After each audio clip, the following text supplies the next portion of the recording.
A dead body usually brings chaos. There's blood, overturned furniture, the chaotic debris of a life ending in violence. But when I walked into apartment 4B that Tuesday night, I didn't see chaos. I saw perfection. The floorboards gleamed with fresh wax. The windows were streak-free. The air didn't smell like iron or death. It smelled of lemon polish and industrial-strength ammonia.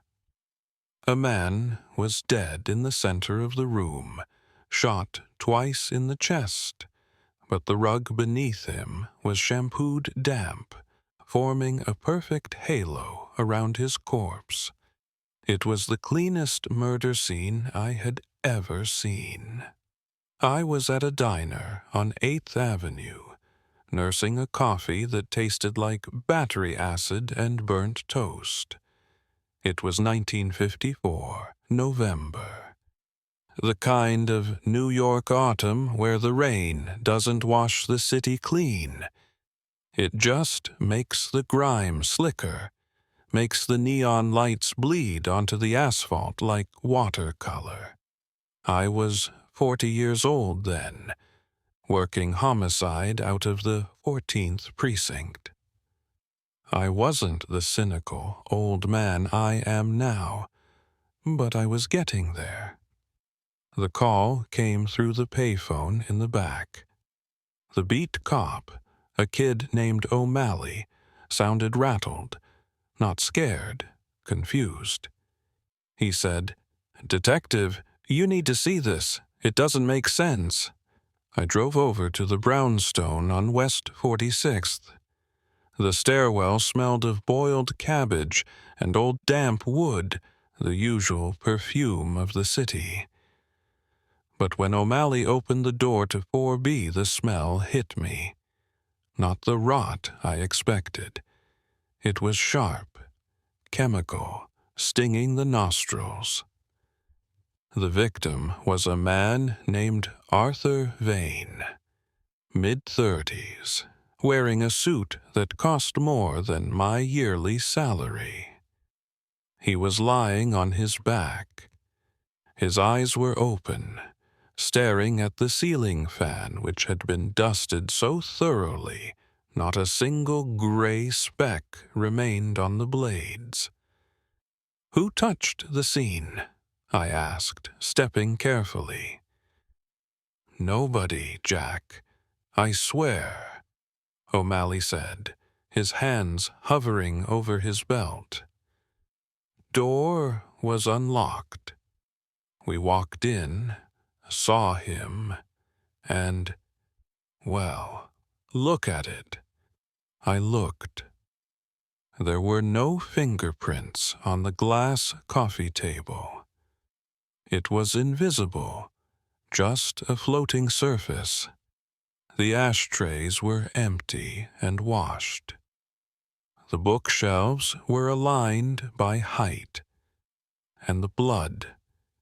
This was the part that made the hair on my neck stand up. Vane had been shot twice. There should have been splatter. There should have been a pool. Instead, the blood was contained entirely within the fabric of his shirt. The floor around him had been scrubbed. I knelt down. The wood was still slightly damp.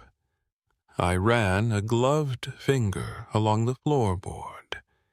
It came up, smelling of high-grade disinfectant.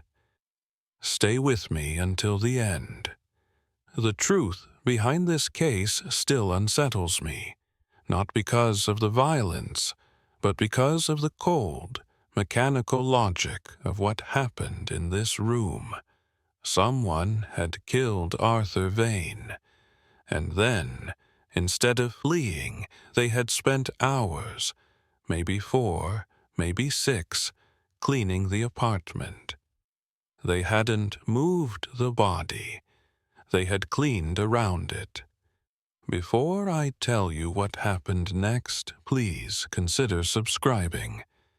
It truly helps keep these stories alive. I stood up and walked to the kitchenette. The sink was dry. The faucet gleamed. I opened the trash can. Empty. Even the liner was fresh. "Neighbors?" I asked. "Old Mrs. Gable next door. She heard a pop around 6 o'clock p.m. She thought it was a car backfiring," O'Malley said. It was now midnight. 6 hours. A 6-hour gap between the pop and the discovery of the body. "So, the killer stays for 6 hours," I muttered, mostly to myself. "With a dead man in the room. And he mops. Why? What would you have done in my place? Would you assume the killer was insane? A compulsive cleaner? Or something far more calculated?" I went back to the body. I checked Vane's pockets. Empty. No wallet. No keys. But the lining of the pockets was pulled out, as if inspected. "Jack," O'Malley whispered. "Look at his shoes." I looked. The soles of Vane's polished Oxfords were clean. But on the heel of the left shoe, there was a tiny, almost invisible smudge of yellow. I leaned in close. It looked like clay, or putty. I stood up and surveyed the room again. It felt like a stage set, a showroom. It didn't feel like a home. There were no personal photos, no mail on the table, no half-drunk glass of water. "This isn't a robbery," I said, lighting a cigarette just to introduce a human smell back into the sterile air. "And it isn't a crime of passion. Passion is messy. This is professional." "A professional hit?" O'Malley asked. "No." I exhaled smoke. "Hitmen leave. They don't do the dishes. This is something else." I walked to the window. The rain was hammering against the glass. I looked down at the street.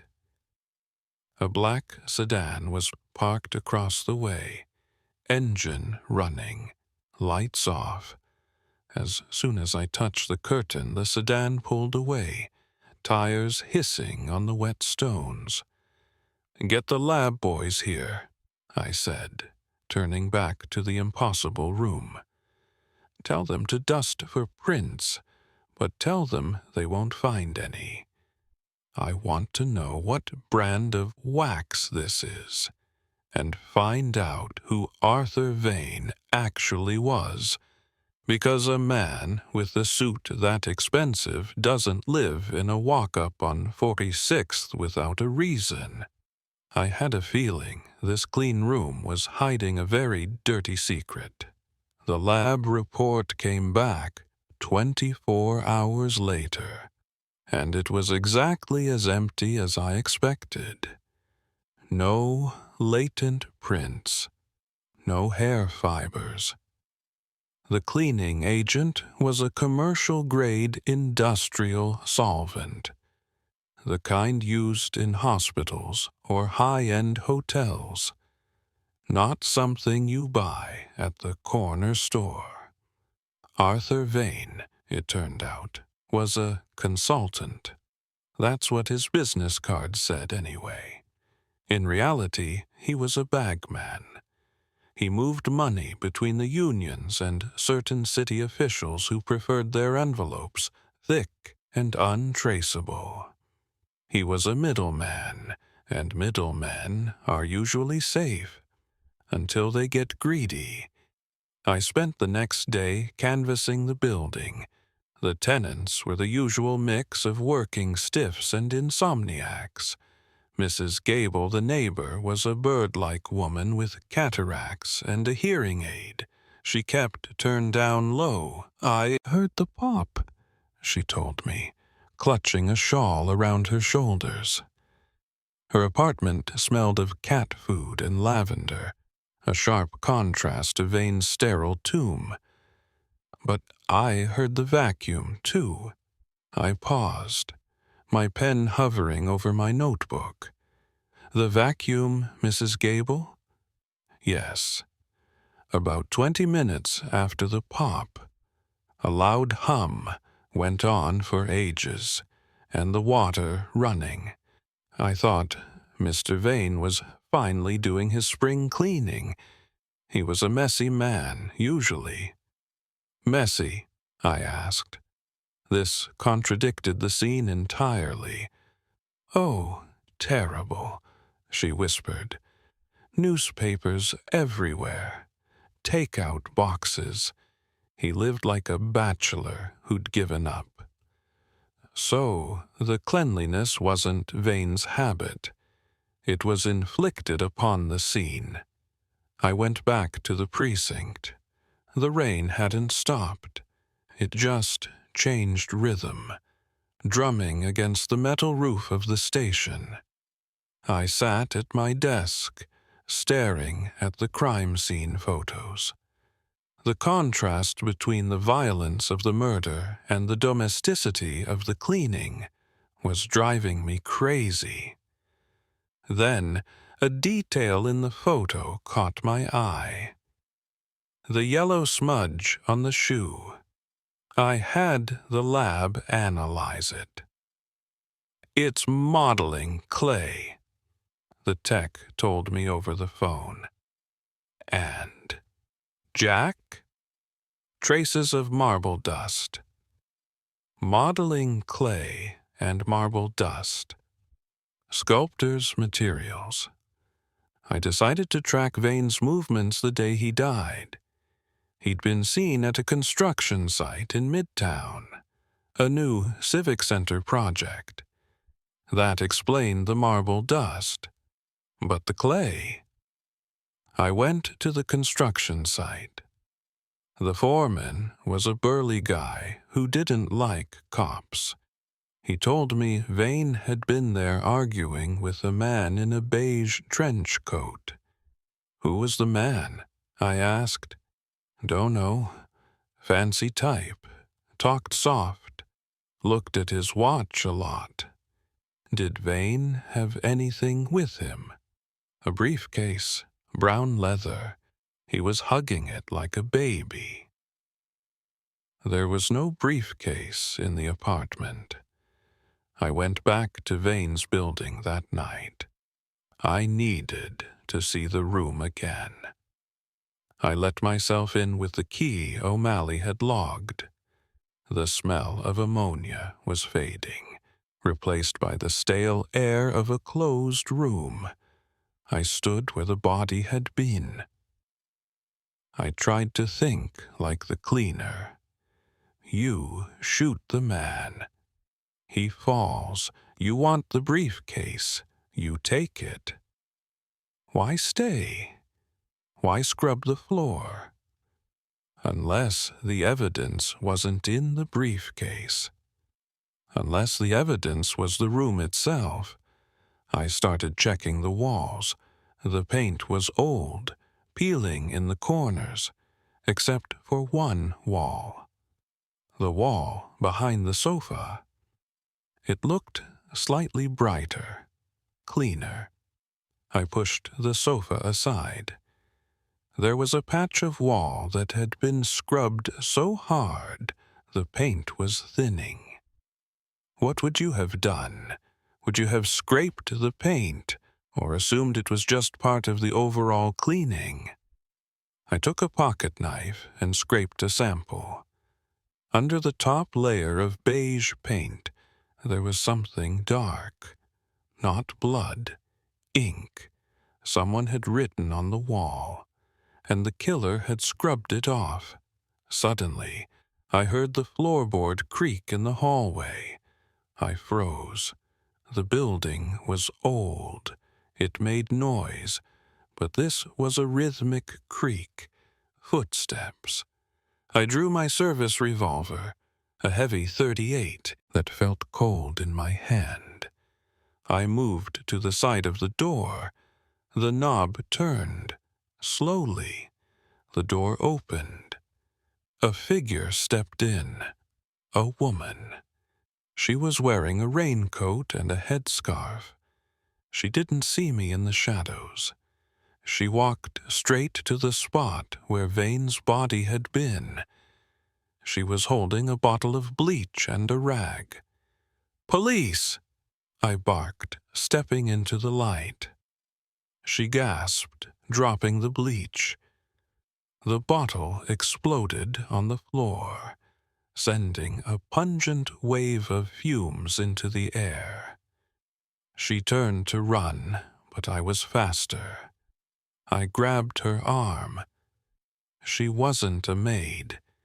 She was young, maybe 25, with terrified eyes and expensive jewelry. "I didn't do it," she screamed. "I just came to finish." "Finish what?" I demanded, tightening my grip. "The cleaning," she sobbed. "He said if I made it perfect, he wouldn't hurt me." "Who?" "I don't know his name," she cried. "The man on the phone." After this, there was no turning back for me. I realized I wasn't chasing a cleaner. I was chasing a puppet master who used fear to scrub his tracks. I dragged her out of the fumes and into the hallway. Her name was Clara. She was a secretary for a city planner, a man named Horace Sterling. "Talk, Clara," I said, my voice low.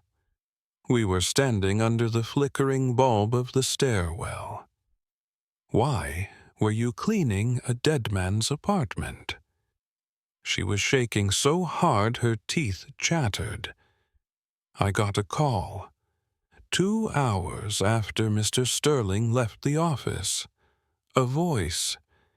It sounded mechanical, muffled.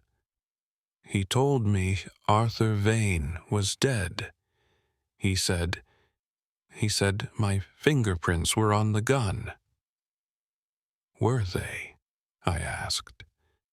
"No, I've never held a gun. But he said he could make it look like I did. He said he had photos of me and Arthur. You and Arthur Vane were involved." She nodded, tears streaking her mascara. "He was blackmailing Mr. Sterling, but we fell in love. It was a mess." The voice on the phone said if I went to the apartment and cleaned everything, erased every trace of myself, every hair, every fingerprint, the police would just think it was a robbery gone wrong. He said if I left a single speck of dust, he'd send the photos to the press and the gun to the cops. "So you scrubbed the floor around his dead body?" I asked, feeling a cold pit in my stomach. "I had to," she whispered. "I was crying the whole time. I didn't kill him, detective. I swear. I just wanted to disappear." It made a sick kind of sense. The killer didn't stay for 6 hours. The killer forced someone else to do the labor. It was psychological torture. "Where is the briefcase?" I asked. "I don't know. It was gone when I got there." I took Clara into protective custody. I put her in a cell at the precinct, not to arrest her, but to keep her safe. Then I went to find Horace Sterling. Sterling lived in a penthouse on Park Avenue. The doorman tried to stop me, but the look on my face made him step aside. I took the elevator up. The doors opened directly into a foyer that smelled of lilies and old money. Sterling was in his study, drinking scotch. He was a silver-haired man, the kind who looks like he was born wearing a tuxedo. "Detective Harlan," he said, not looking up from his book. "I assume this is about the unfortunate Mr. Vane." "Cut the act, Sterling," I said, walking in. My raincoat was dripping on his Persian rug. "I know Vane was squeezing you. I know about Clara." He closed the book. "Clara is a hysterical girl, and Vane was a parasite." "Did you kill him?" "I have not left this building in 2 days. Ask my staff." "You didn't pull the trigger," I said, stepping closer. "But you hired someone who did, and then you made a terrified girl scrub up the blood." Sterling smiled. It was a reptile's smile. "That's a very creative theory. But you have no proof. You have a clean room, a dead blackmailer, and a girl who admits to being at the scene destroying evidence. Who do you think a jury will believe? The pillar of the community, or the mistress with the bleach burns on her hands?" He was right. I had nothing. The room was too clean. The evidence was gone. I left his apartment feeling a rage I hadn't felt in years. I drove aimlessly through the rain-slicked streets. The windshield wipers slapped back and forth. Clean, dirty, clean, dirty. I needed something that Clara couldn't scrub away. I went back to the construction site where Vane had been seen. It was 3:00 a.m. The skeleton of the new Civic Center rose into the fog like broken ribs. I found the night watchman. "The man in the trench coat," I said. "The one Vane argued with. Did he touch anything?" "I don't know," the watchman grunted. "They were standing by the wet cement mixer, arguing about the foundation." I walked over to the foundation pour. It had hardened days ago. I shone my flashlight on the gray expanse. Nothing. Then I remembered the clay on Vane's shoe.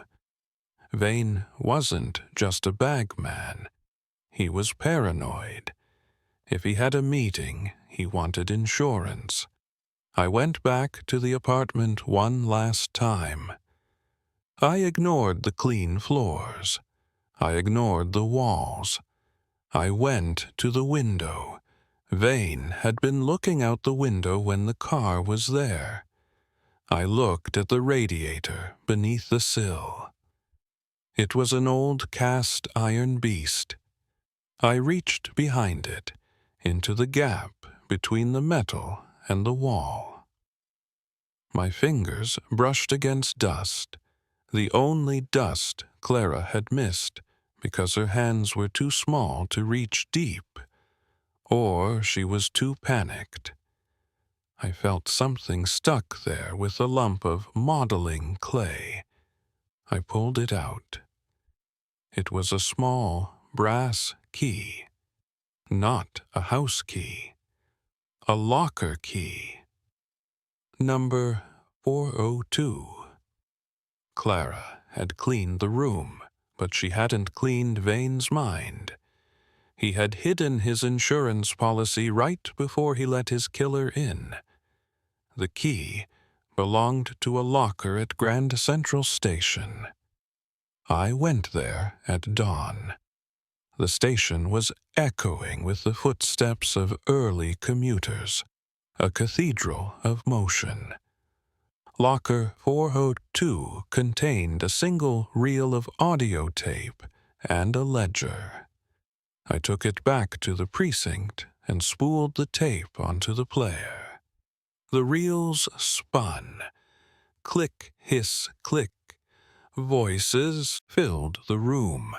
One was Vane's, high-pitched and nervous. The other was unmistakable. It wasn't Sterling. "You're asking for too much, Arthur." "I am asking for my share, Councilman."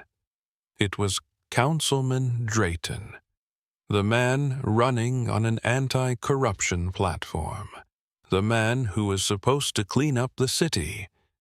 The tape detailed kickbacks, rigged contracts, and, most damning of all, a hit ordered on a rival union leader the year prior.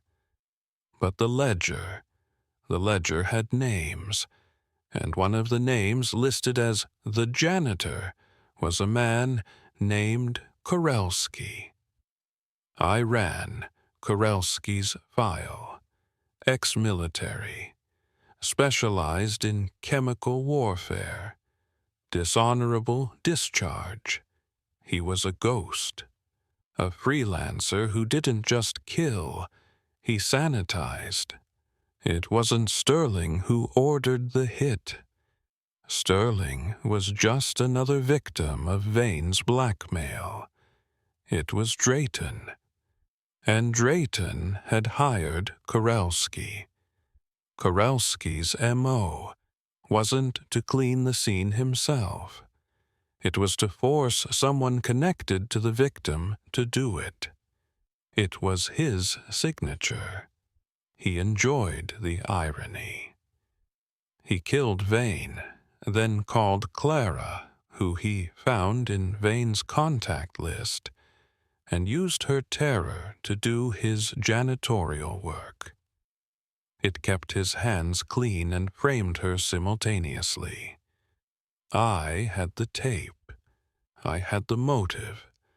But I needed the man. I set a trap.